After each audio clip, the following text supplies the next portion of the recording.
জরুরি মেরামত, সংরক্ষণ এবং গাছের ডালপালা কাটার জন্য সিলেট নগরীর গুরুত্বপূর্ণ এলাকায় বিদ্যুৎ সরবরাহ বন্ধ থাকবে। শনিবার সকাল ৮টা থেকে বিকেল ৫টা পর্যন্ত আম্বরখানা উপকেন্দ্র ফিডারের আওতাধীন এলাকাগুলোতে বিদ্যুৎ সরবরাহ বন্ধ থাকবে। একই সাথে শনিবার সকাল ৭টা থেকে বিকেল ৫টা পর্যন্ত ১১ কেবি বালুচর, সেনপাড়া ও শিবগঞ্জ ফিডারের আওতাধীন ট্রান্সফরমারের জরুরি মেরামত ও গাছের ডালপালা কাটার জন্য বিদ্যুৎ সরবরাহ বন্ধ থাকবে বলে জানিয়েছেন সিলেটের বিক্রয় ও বিতরণ বিভাগ ১-এর প্রকৌশলী মোহাম্মদ আরাফাত ও বিক্রয় ও বিতরণ বিভাগ ২-এর প্রকৌশলী আব্দুর রাজ্জাক। বৃহস্পতিবার দুপুরে তারা এসব তথ্য নিশ্চিত করেন।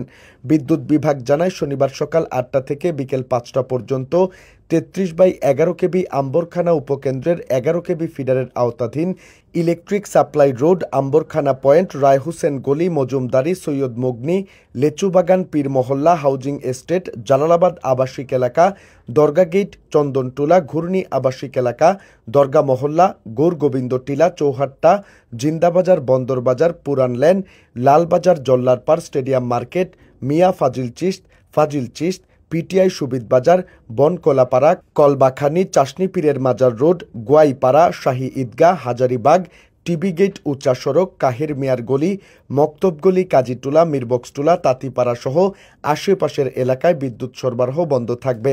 এছাড়া শনিবার সকাল ৭টা থেকে বিকেল ৫টা পর্যন্ত বিদ্যুৎ সরবরাহ বন্ধ থাকবে শান্তিবাগ আবাসিক এলাকা, সোনার বাংলা আবাসিক এলাকা, নতুন বাজার, আল ইসলা, আরামবাগ, বালুচর, ছড়ারপাড়, ফোকাস, জোনাকি কৃষি বিশ্ববিদ্যালয়, আলুরতল, সেনপাড়া, শিবগঞ্জ, ভাটাটিকর, সাদিপুর, টিলাগড়, গোপালটিলা এমসি কলেজ, শিবগঞ্জ, টিলাগড়, সবুজবাগ, বোরহানবাগ, হেতিমবাগ, লামাপাড়া, রাজপাড়া ও আশেপাশের এলাকাসমূহে।